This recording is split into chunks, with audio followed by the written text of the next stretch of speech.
Nicola Crawhall, Deputy Director of the City's Initiative, and then we will hear from our guest presenter, who is with us today, Karen Sands of the Milwaukee Metropolitan Sewerage District. We'll have about 10 minutes for questions at the end of the session, too, so if you do have a question at that time, just click the raise hand button on your screen and we'll connect you via the phone. You may also write a question in the chat box and we'll relay the message. So thank you for joining us, everyone, and Nicola, I will turn it over to you. Great. Thanks so much, Lauren. Welcome, everybody. This is a continuation of our MARS webinar series, Municipal Adaptation and Resiliency Service. And this one is on a big subject, which is climate adaptation for water systems. So I'll be going through, different aspects of how to adapt your water systems. And then Karen will talk about the Milwaukee experience as a leader in the Great Lakes Basin on adaptation. So we're going to talk a little bit about, if you just go to the next slide, Laura, we're going to look at some of the current challenges that we have with adaptation, and then we'll look more at the strategies that municipalities are adopting, and I think a lot of these will be familiar to you. And then we'll touch on a couple of case studies. One is going to be Grand Rapids, but then we'll move on to Milwaukee and Karen's comments. Next slide. So in terms of current and future challenges, if we just flip again to the next slide, one of the biggest challenges for all of us around the Great Lakes region is the age of our infrastructure. The U.S. Midwest and Northeast have the oldest stormwater and wastewater systems in the entire U.S.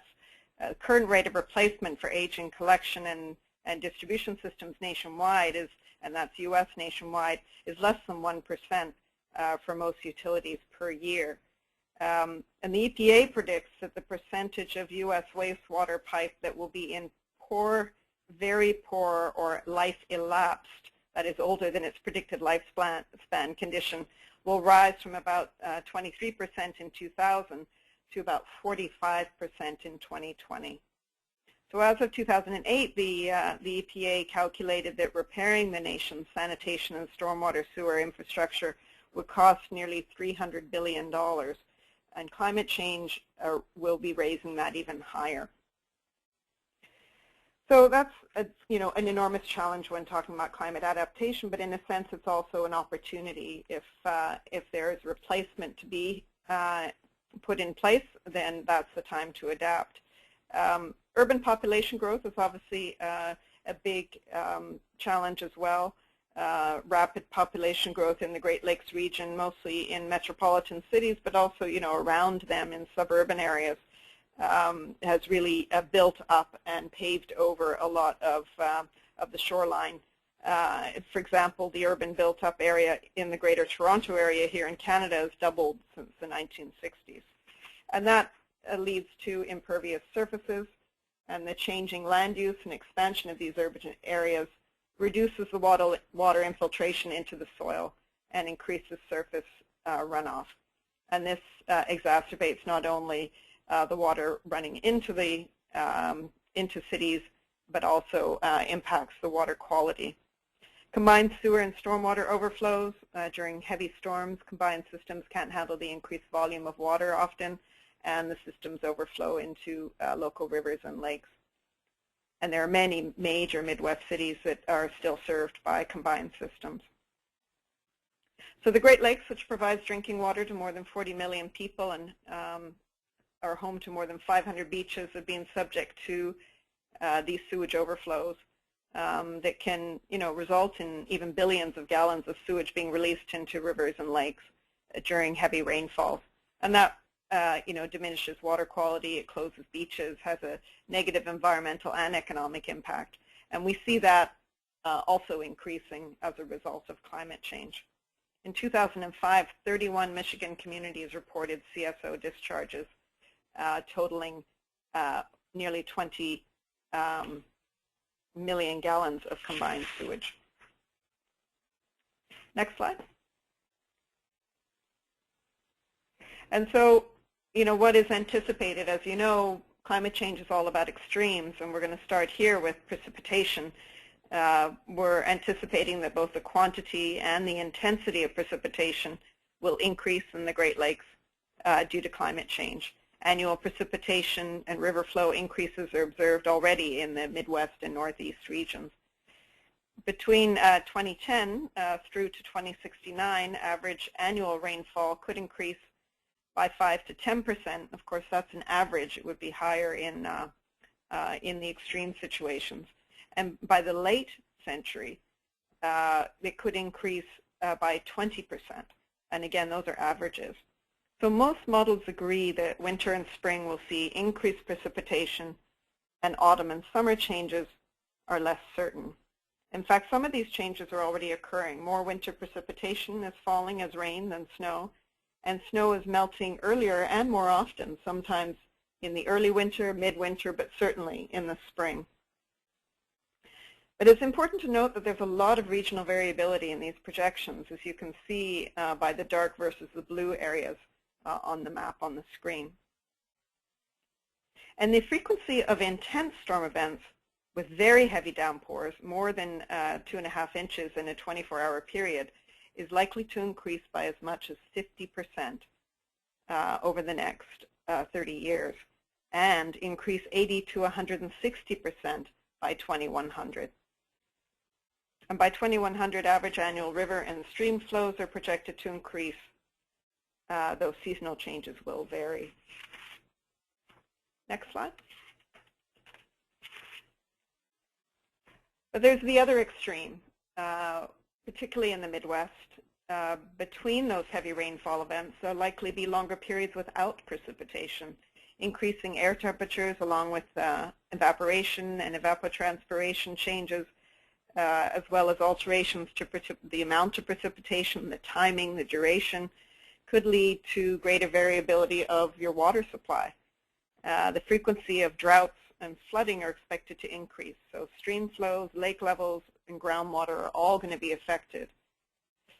Since 1970, more areas of the U.S. have tended to be excessively wet, but during the last few decades, a greater proportion of the U.S. was either in severe drought or severe moisture surplus. Drought-like conditions in Ontario in the late 1990s revealed the vulnerability of southern Ontario rural areas to reduced groundwater levels. Some areas had reductions while others suffered a complete loss of water supply. So we will see these extremes, and that poses specific challenges to our water system. Next slide, please.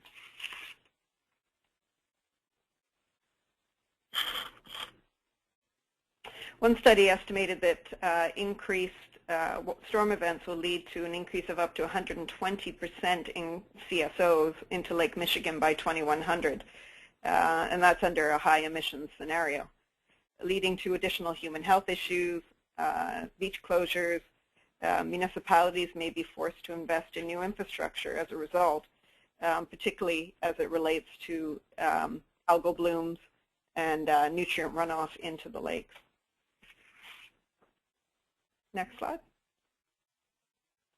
And this is a particularly big issue right now, and I expect that municipalities will be hearing more about it as the federal governments reach agreement on nutrient targets in Lake Erie, that these increased intense stormwater runoff events, particularly in Lake Erie, but in other Great Lakes, contribute to algal growth and microcystin toxins that threaten drinking water and actually closed down the city of Toledo's drinking water system for 3 days last August. So that's going to put a lot of pressure on municipalities to reduce their stormwater runoff into the lakes in the near future. Okay, next slide. So you'll see some of these resources that you can take a look at. You can go back to our website and find this presentation that will be posted and just take a look at some of these tools and resources that will help you on stormwater and water system evaluations for adaptation. Okay, next slide. We're just going to turn to adaptation strategies now. I think a lot of you will be familiar with a lot of these, but I think seen together, they're they paint quite an interesting picture of what your municipalities are considering these days. Next slide. We often talk about not needing certainty for adaptation because we don't have certainty. We have projections. But adopting no-regret strategies is always a good place to start. And that, in terms of stormwater management, can include secondary benefits like energy reduction, cooler cities, property value improvement, job creation even. And then there's the balance between gray and green infrastructure that I believe Karen Sands will be talking about. Just as an example of that, Project Clean Lake in Cleveland, Ohio, the Northeastern Ontario Regional Sewer District was found in violation of the Clean Water Act because of overflows of untreated wastewater into Lake Erie. So the EPA and the district filed a consent decree specifying new measurements the district would employ to reduce wastewater overflow over the next 25 years. Originally, the district was planning just to upsize its gray infrastructure, pipes, overflow sites, treatment plants, and they were looking at a bill of about $182 million for that. But then the district also considered a combination of upsized gray infrastructure coupled with the use of green infrastructure to capture and reduce stormwater flow. And the district estimated that the inclusion of green infrastructure with its gray infrastructure would actually save the city an estimated $87 million and actually achieve better CSO capture as a result. So it's this balance and what the proper balance is between gray and green infrastructure that is of great interest, I think, to all of us in terms of flood mitigation. What is the right combination? It'll be different in different municipalities, but Karen will talk to that a little bit. Next slide, please. So stormwater control measures attempt to mimic natural hydrology to manage stormwater runoff closer to its source. SCMs reduce runoff volume by allowing stormwater to infiltrate the ground or evaporate after a storm instead of piping it off-site. For example, in this photo, water from an impervious surface, a concrete parking lot, flows into a vegetated bioswale where it's allowed to seep into the ground, and this helps reduce peak flows and removes pollutants from rainwater. And CSMs can be both structural, like this bioswale, or non-structural, which is integrating the use of natural areas into your stormwater control measures. Next slide. So I think you're all familiar with the idea of a broader scale for stormwater management. It used to be that stormwater was kind of dealt with on a piecemeal basis within a municipality of where there were, flooding problems. You would deal with it in that area. Now we understand that stormwater can't really be managed on a piecemeal basis, just because of the complexity of the hydrologic and pollutant processes and the effect on habitat and if you have stream quality. So past practices of designing detention basins on a site-by-site basis are starting to be replaced by a broader kind of watershed approach. So CSMs, when designed, constructed, and maintained correctly, have shown that they can reduce runoff volumes, peak flows, and remove pollutants. And some of these best practices include systems planning and implementation, where it's designed, the whole CSM system is designed as a system integrating structural and natural CSMs, incorporating watershed goals, site characteristics, development, land use, construction erosion, sediment controls, aesthetics, monitoring, and maintenance. So it's very much an integrated approach. And then non-structural CSMs could be things like product substitution, pollution prevention directives, better site design, and of course downspout disconnection programs. It can include the conservation of natural areas, watershed and land use planning that can dramatically reduce the volume of runoff and pollutant loads from new development. So all of these things should be considered at the same time as looking at your gray infrastructure. So CSMs that harvest, infiltrate, and evapotranspirate stormwater are critical to reducing the volume and pollutant loadings of small storms. Urban municipal separate stormwater conveyance systems have been designed for flood control to protect life and property from extreme rainfall events, but they weren't really designed to address the more frequent rainstorms of maybe an inch of rain, for example, that are key to recharging and providing base flow in most areas. So these smaller storms may only generate runoff from paved areas and transport the first flush of contaminants into our waterways. Next slide. So those are some of the, oh, we've lost something there. There we go. It should be on slide 14. There we go. So these are some of the strategies that people or municipalities are adopting: bioswales, wet and dry ponds, stormwater wetlands, green roofs, and pervious pavements. I think you're all pretty familiar with what those techniques are all about. Next slide. And here are some of the non-structural strategies. Minimize earthwork by conserving soils and contours. Watershed planning so that you have off-site stormwater treatment or mitigation. Conservation of natural areas and reforestation to provide buffers. And impervious cover minimization to reduce runoff. All of those can form an integrated approach to stormwater management. Next slide, please. And then there's a question of flood prevention, and this is something that the city's initiative is going to be looking at quite closely. Can green infrastructure and gray infrastructure be combined in a way that actually helps you in the big storms, in the flood prevention? And numerous flood risk reduction measures are possible: levees, land use zoning, flood insurance, restoration of natural floodplain retention capacity, but economic and institutional conditions might constrain their implementation. And so the effective use of measures like that would require significant investment in many cases, as well as updating policies and methods to account for climate change in the planning, design, operation, and maintenance of flood risk reduction infrastructure. So structural flood prevention may require that regulations are adjusted or even new ones introduced, such as larger pipe diameter, different configurations of drainage channels.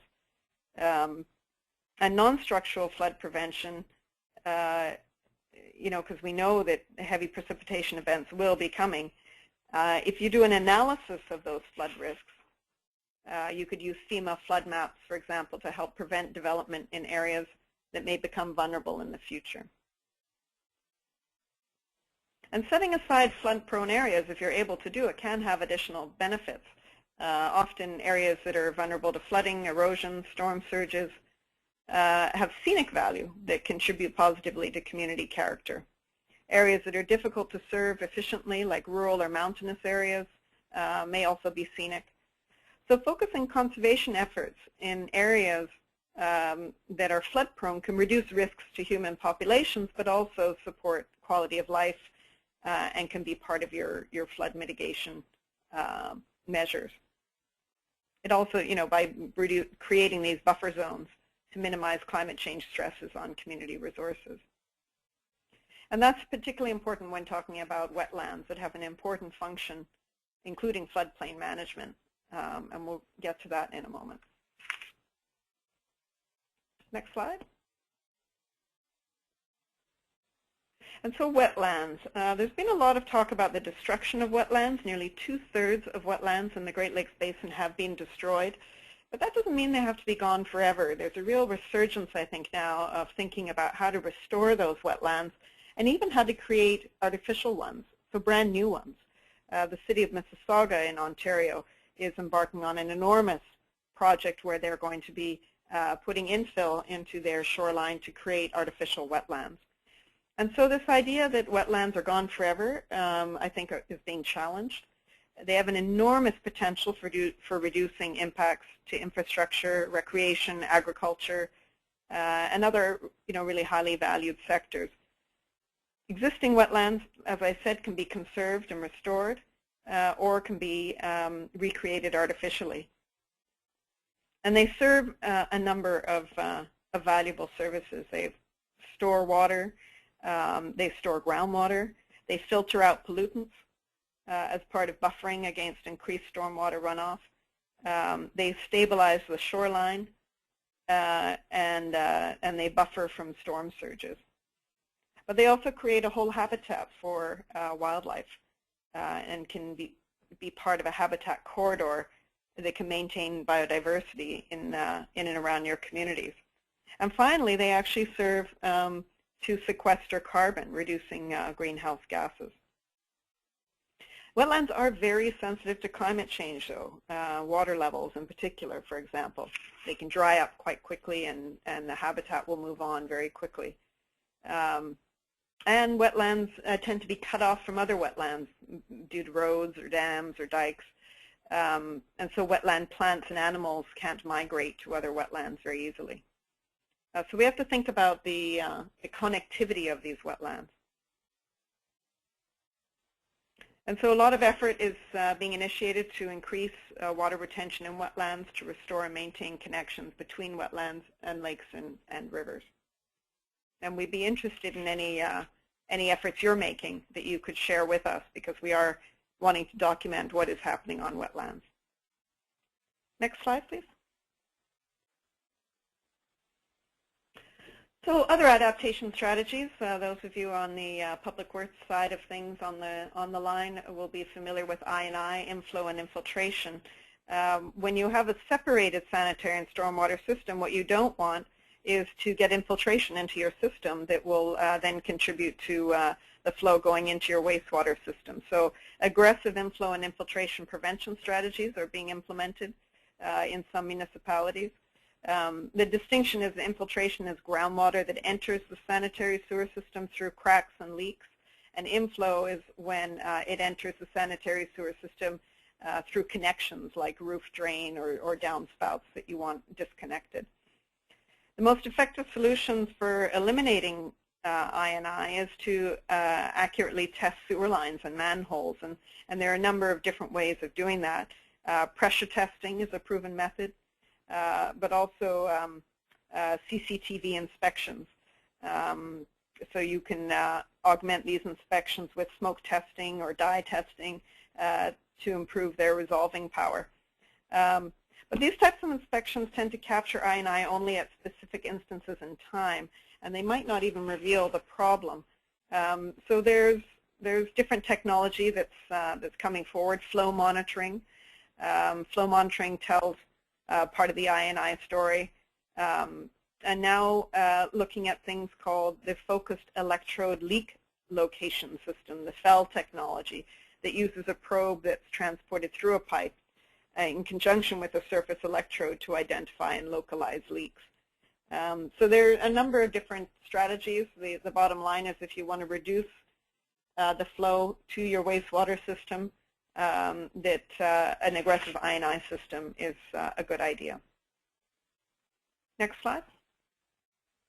Then there's the question of water conveyance. I think at a certain point, some people felt that maybe some of the structures built in the United States to convey water were just, were just moving the water, but they weren't. It wasn't actually removing the pollutants, and possibly there was a bit of overbuilding done. I think that's being reconsidered now, because water conveyance is actually very important in climate adaptation, particularly with storms that are a threat to public safety. That being able to move the water away from built-up areas is a very important element of your adaptation strategy.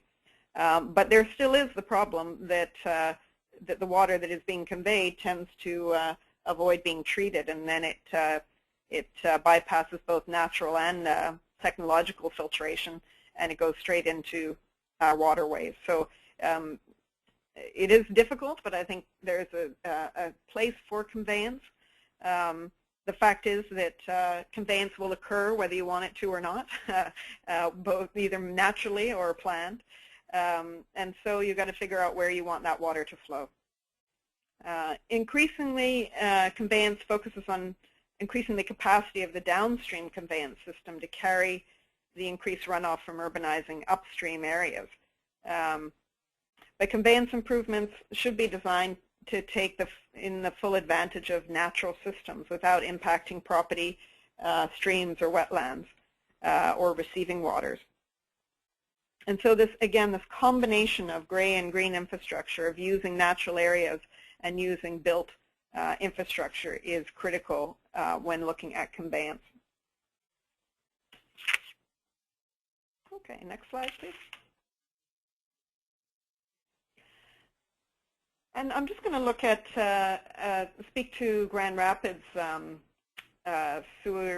combined sewer separation program for a moment, because there is, again, a big debate about whether the answer is to separate your sewers and your stormwater and your sanitary sewer. It's an expensive thing to do. Or whether you want to keep them combined so that what goes through the system does get treated before it goes to the receiving waters.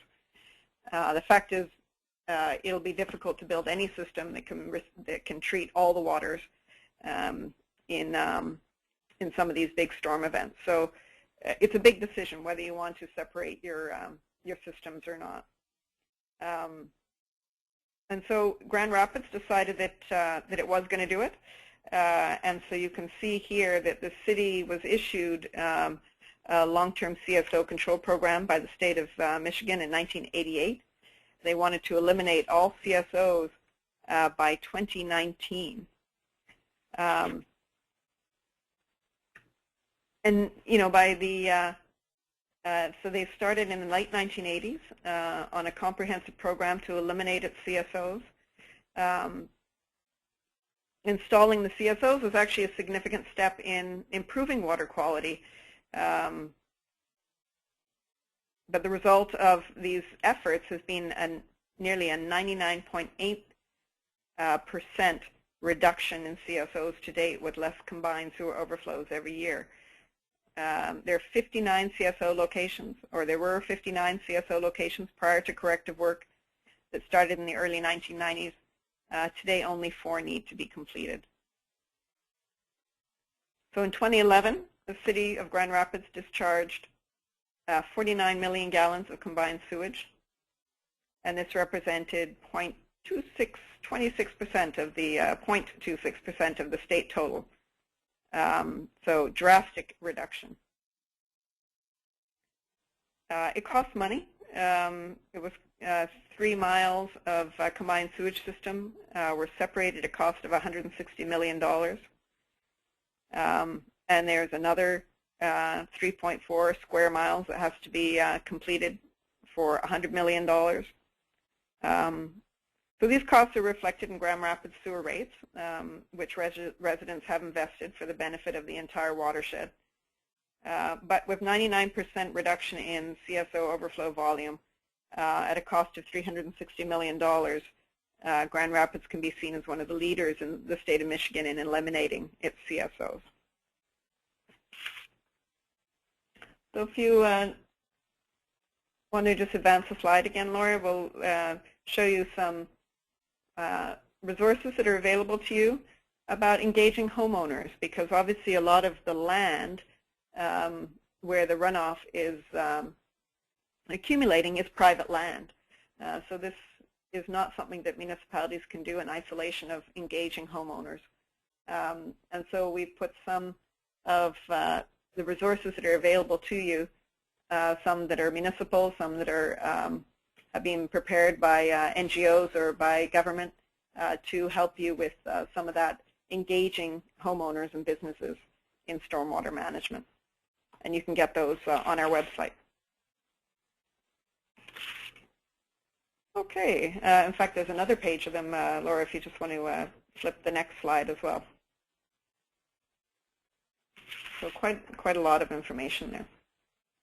So at this point, I'm going to hand it over to Karen Sands, who is from the Milwaukee Metropolitan Sewerage District, to talk about how MMSD and the City of Milwaukee went from having combined sewer overflows, a lot of flooding, to becoming a leader in the Great Lakes region really on stormwater management, on the use of green infrastructure integrated with gray infrastructure.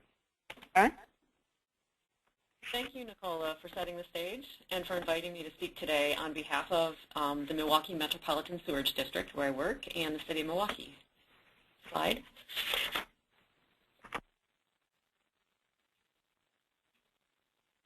Next slide, please. So today I'm going to just really briefly, more briefly than I usually do, talk about MMSD, a little bit about the climate change context in which we're working, and then focus mostly on adaptation strategies that are near and dear to our hearts. The two pictures that you see are both, well, one is what I would call a climate change, not necessarily related storm, but we're seeing increasingly more severe storms that cause the kind of river flow that you see in the top picture. And in the bottom picture, that's our gas spheres at one of our water reclamation facilities where we digest solids and create a gas that powers about 2/3 of that plant. So slide. This is a map of our region. If you can imagine, southeastern Wisconsin. We're on the shore of Lake Michigan. North is at the top of this map. The City of Milwaukee is one of 28 municipalities that we serve. So we're the regional collector system at the bottom of all of the 28 municipalities. Our planning area is 411 square miles, and about 6% of that is combined sewer. So where you see the orange diagonal stripe, that's combined, and the rest of our area is separately sewered area. We collect at the downstream end. We also have a tunnel system that provides 521 million gallons of storage capacity, and that's a very important part of our system, our gray system that helps the green that I'll talk about later function well. And then we have two water reclamation facilities, an older one that was built in 1926, and then one at the south end of our service area in Oak Creek. They, during wet weather, each handle up to 300 million gallons a day. So we convey, store, and treat or reclaim wastewater.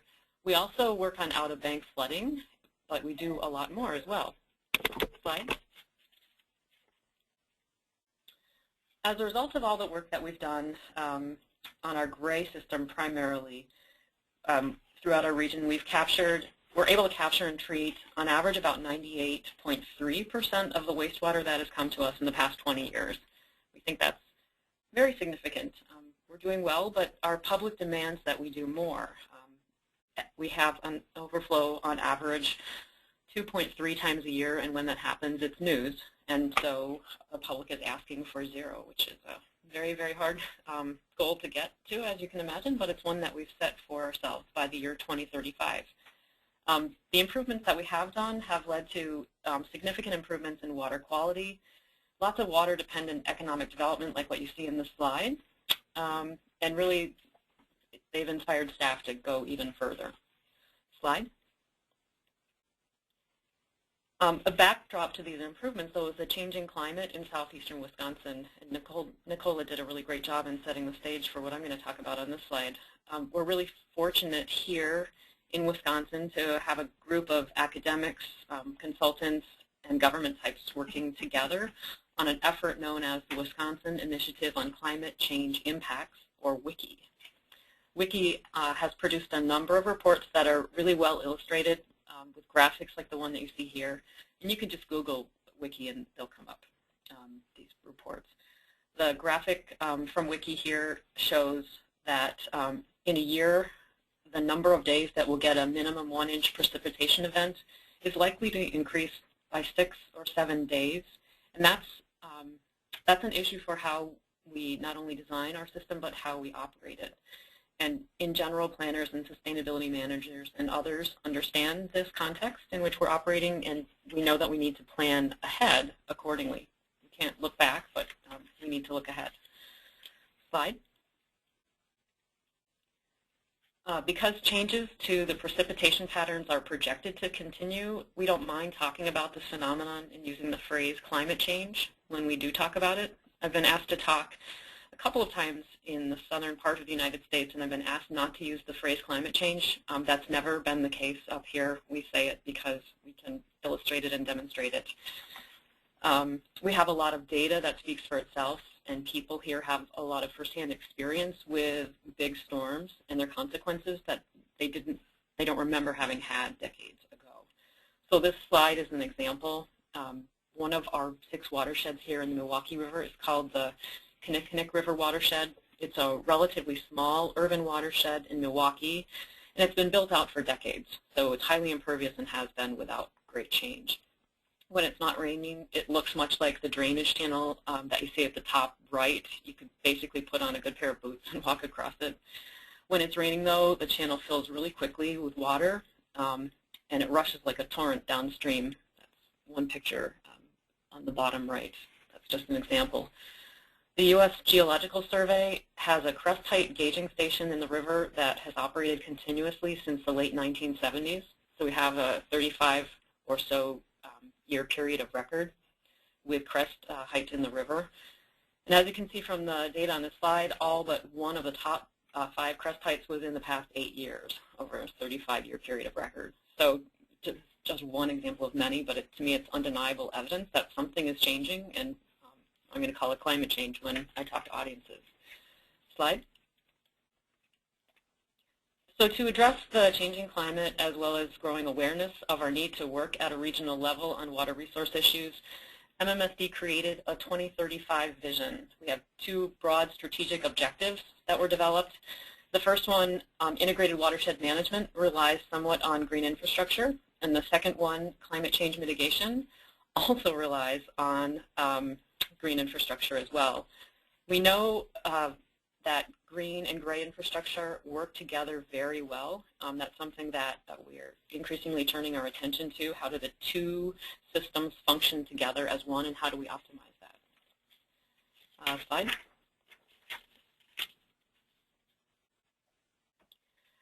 We also have an overall strategy for climate change, adaptation, and mitigation. For mitigation, we want to reduce our emissions, both through switching to renewable sources of energy and becoming more energy efficient. And we also want to sequester carbon. And then for adaptation, we want to focus on the entire region better to manage stormwater through green infrastructure.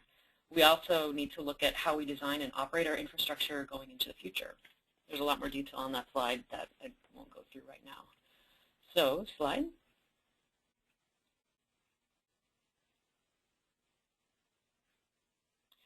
Issues for us are large storms that can overwhelm the system.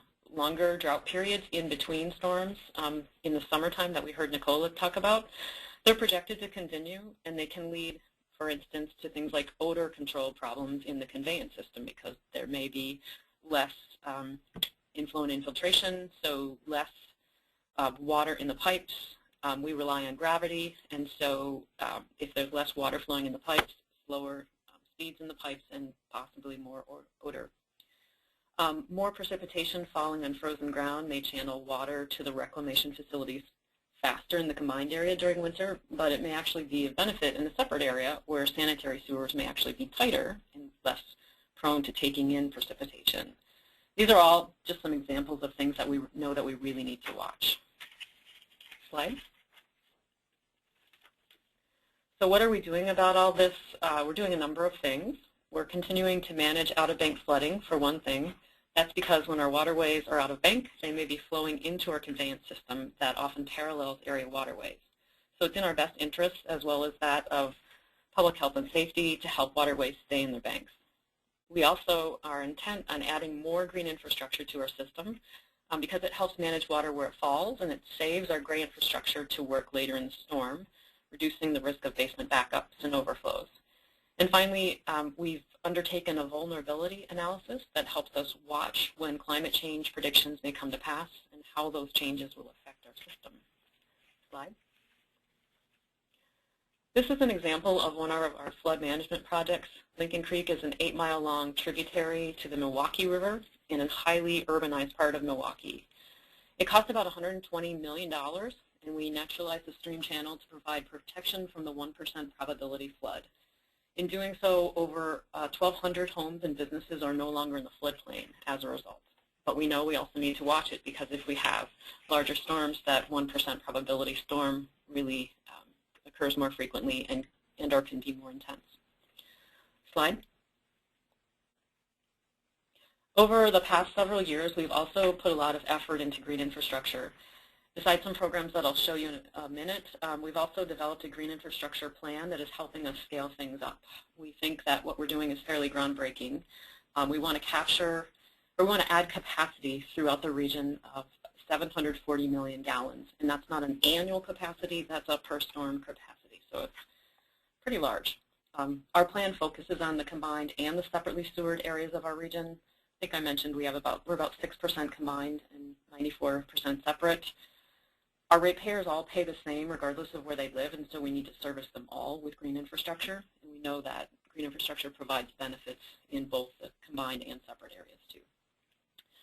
Our plan also supports our private property inflow and infiltration program. This is another strategy that Nicola mentioned.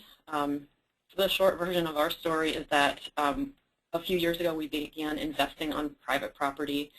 One example of something that we can allow our money to be spent for is on pre-1954 homes.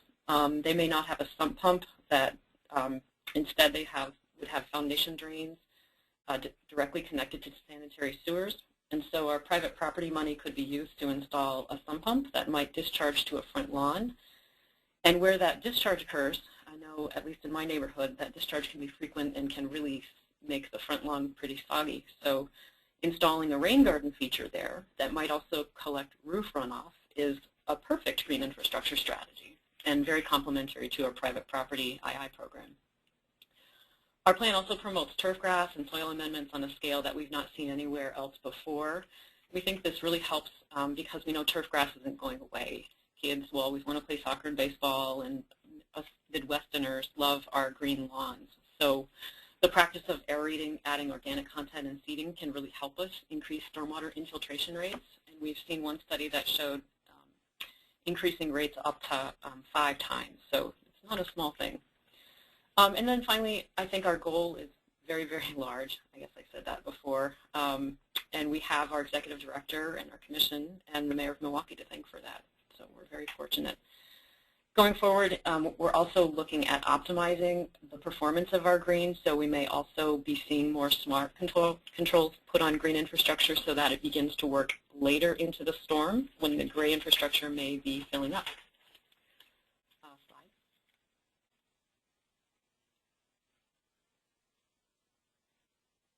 As this moves on to the next slide, I'll just start. The city of Milwaukee has also done some extensive planning for green infrastructure, and they'll continue to do that.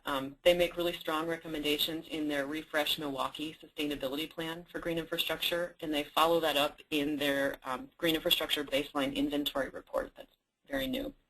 They recommend adding 10% more capacity annually than they have already, and they're about to embark, or hopefully soon will embark, on a full-blown green infrastructure plan that will be somewhat consistent with our plan. I don't include any examples of projects that they've done in this presentation, but they're doing an awful lot of bioswales in green alleys in the public right-of-way. Slide. Here's some quick pictures of examples of MMSD's programs. We have a Green Seams program that purchases property in the upper ends of watersheds so that those properties remain undeveloped. They tend to have hydric soils and be 24 acres or greater, and be part of a community's open space plan, so they're forever undeveloped. We also have a rain garden plant sale so that people wanting to build rain gardens at their homes can buy plants at about half price. We've sold over 30,000 plants through that sale. We have a rain barrel program where we use repurposed barrels that are retrofitted by a community service corps, and then we sell them at cost. We've distributed over 20,000, so more than 1 million gallons of capacity. And we also have a green roof program where we've helped to fund over 9 acres of green roofs. Slide. Even with our extensive gray and green infrastructure, though, we're still vulnerable to events like these. So the question of where and when we're most vulnerable is a really important one for us. And we're taking a risk management approach to climate adaptation in this case. Slide. We've undertaken a vulnerability analysis where we're considering all the risks in the content of high, medium, and low, and then the timing of when adaptation strategies that could work need to kick in. So we have no regrets actions like, let's see, what do I list? Considering sewer lining materials if we have more odor problems to be resistant to H2S, maximizing implementation of green infrastructure projects. These are things that we wouldn't regret doing even if the weather and climate that we're experiencing now reverts back to drier periods that we experienced in the 40s and 50s. We also plan to take actions to address impacts that are scheduled and are shown to happen. So, slide. I just want to show you an example of something I thought was really interesting and never would have thought of myself. But our Jones Island water reclamation facility is just that. It's on an island in Lake Michigan. It's filled land, and the groundwater levels at the site are highly, 100% dependent on Lake Michigan levels. Lake Michigan, under most climate change scenarios, is slated to have declining lake levels over time. The plant is, as I mentioned, built in 1926, and it's very, very old. So much of it was built on wood piles. The yellow areas are where there are wood piles. If wood piles dry out, if they're allowed to dry out, in this case through sinking groundwater levels, they would rot. And then the infrastructure on top would be well, subject to disaster. So what we need to do in this case is watch lake levels and see how that affects the groundwater levels in the wood piles at our plant and act accordingly. Slide. So the next steps for us in terms of where our vulnerabilities lie are to monitor our floodplains, considering changes in rainfall data and the need to rerun models as we see significant changes. We also need to evaluate the feasibility of system modifications as part of our 2050 facilities plan. And we may also at some point need to develop a vector management plan. And then finally, we'll review rain data to see when certain watch list items become relevant. So we have this watch list of high, medium, and low risk items and when they might kick in based on the climate change forecasts. And that's something we are going to review annually to see if we're on, terrible thing, but to see if we're on track for having these things happen or if we're behind or ahead of schedule, and then budget and plan accordingly. Slide.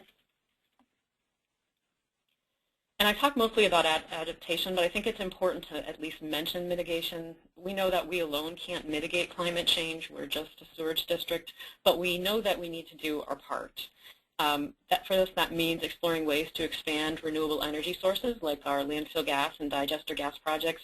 It also means developing small-scale renewable energy projects when the return on investment periods warrant. And we also just completed an energy plan that not only looks at these renewable sources of energy, but it also looks at energy efficiency with an end goal of being energy neutral. We'll also continue to encourage widespread green infrastructure. It's a no risk, do no harm strategy for us, but it provides so many other benefits as well that even absent a changing climate, we would be doing green infrastructure and doing it on the scale at which we're doing it. And then finally, we conducted and updated a carbon footprint study that helps us track our emission reductions. We have a long-term goal of reducing them by 90%. And again, that's just us doing our part. So next and last slide, please. We are doing what we can to adapt to and mitigate climate change in Milwaukee, but we know that we can't do it alone. So we're very fortunate to have partners, all of our municipalities, NGOs, private citizens, and businesses. They're just far too numerous to mention here, but they shouldn't go unnoted. Nobody should have to go climate change adaptation alone because we're all in it together. So thank you very much. Great, thanks so much, Karen. That was really a great overview of what you're doing in Milwaukee and in the whole sewerage district, and very impressive with how you're trying to integrate gray and green. Maybe we could open up the discussion for any questions or comments from our participants.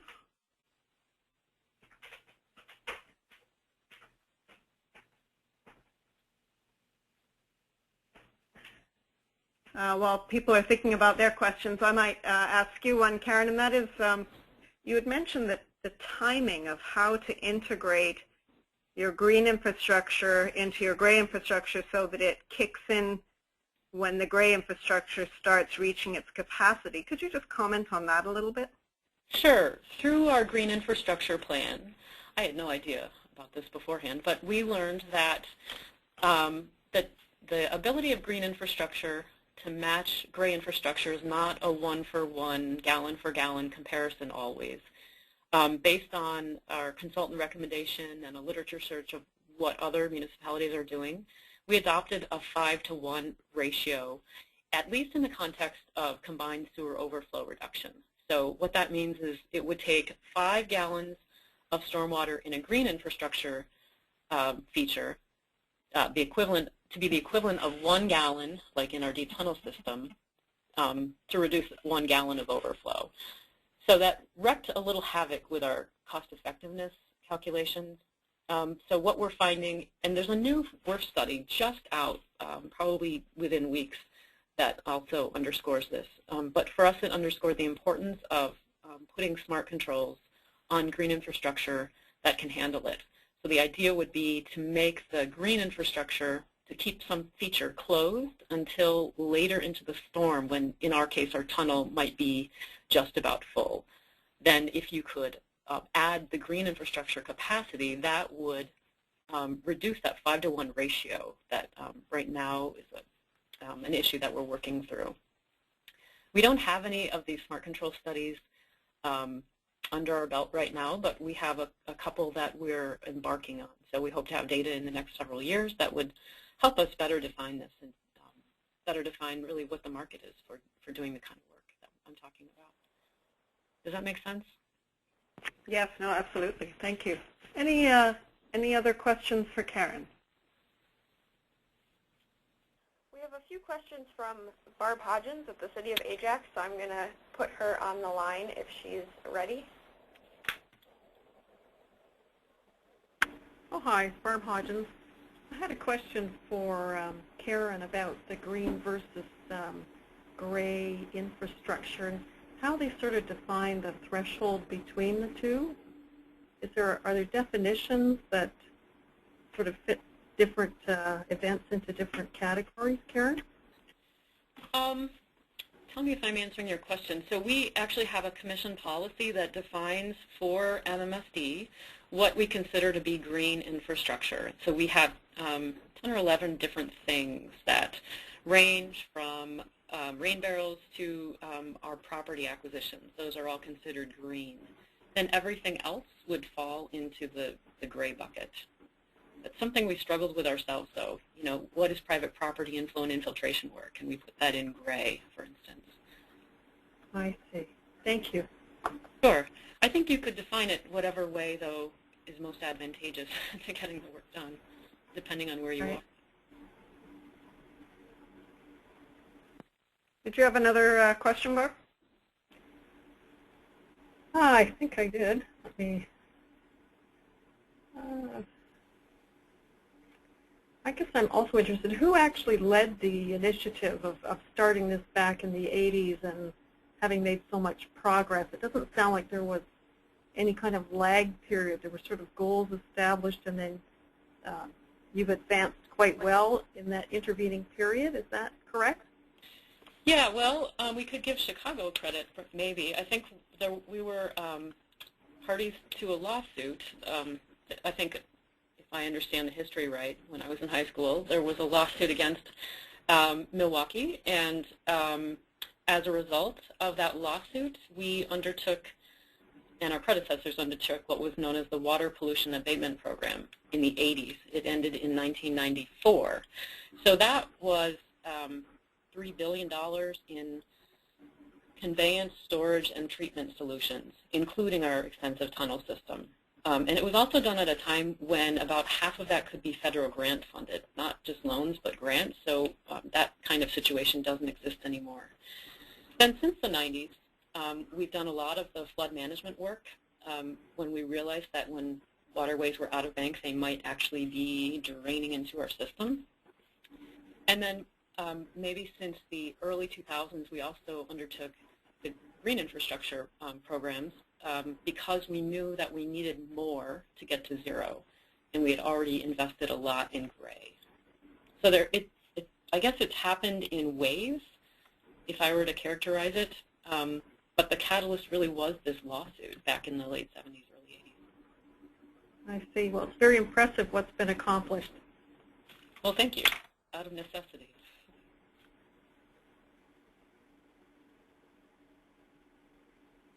Any other questions from our participants? I have one last one if nobody else has a question. Anybody else? Okay, Karen, maybe you can just comment on, we've touched on it a little bit, but this need to use green infrastructure at a scaled up level so that it actually has it makes a demonstrable difference in flooding situations. What have you learned over the years about scaling up green infrastructure to make it effective in big storm events? Well, we've learned that pilot projects can only go so far, that they do capture the public's imagination, and early adopter types will, take them up. But in order to get the capacity we need, we really need a lot of green infrastructure.